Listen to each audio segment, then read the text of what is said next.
how are you? Welcome to a series of videos that you, as a medical professional, have chosen to watch to inform your understanding of how to handle trans and non-binary encounters in your practice. As someone who's both, I can answer your questions. There's clearly a lot to get through, and at some point you may feel lost or want to know more.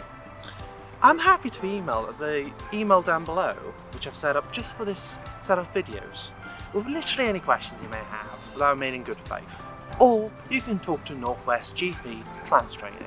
With that said, let's begin. In this video, we'll focus on the basics of being trans and non-binary. The confusion that I want to clear up straight away is we're not changing sex here, and this will become important later. We're not messing with biological chromosomes or anything like that, even though there are chromosomal abnormalities that can cause people to be intersex and so on.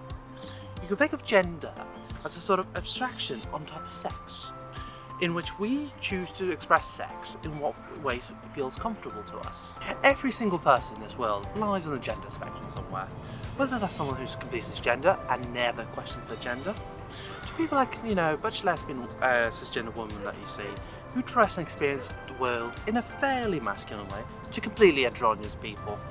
And everybody chooses their expression of gender. There's nothing wrong with inherently with any of these, there's no right or wrong here. Now, gender dysphoria is a concept that happens inherently when society does not agree with the expressions of gender in that way that we make as individuals. There's a sort of communication breakdown that happens with society, as most trans and non-binary people are fighting just for the rights to be themselves.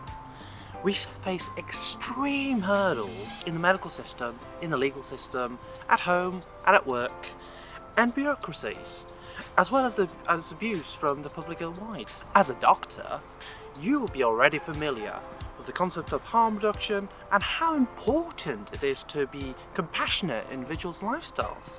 Being trans or non-binary by itself does not harm anyone. It is not a form of psychosis or a mental health issue, nor is it morally wrong, nor do we seek to have more rights than anyone. We just want to be viewed like any other person, who have different experiences of life and face unique strengths and challenges like everyone else does. Oh, and by the way, when I talk about trans people, I'm usually including non-binary people as well. Some non-binary people don't consider themselves trans, but most are in agreement that trans is a sort of umbrella term which non-binary fits in. In this series, I'll briefly cover the issues that trans people face in society, but I mainly want to focus on what you, as a doctor, can do to help us. The medical community can make or break trans people, really, and it's really important that you are supportive and not obstructive, as it could accidentally add to the problems we face. Hopefully by the end of the series, you will feel confident in knowing how to approach us and know that we don't bite.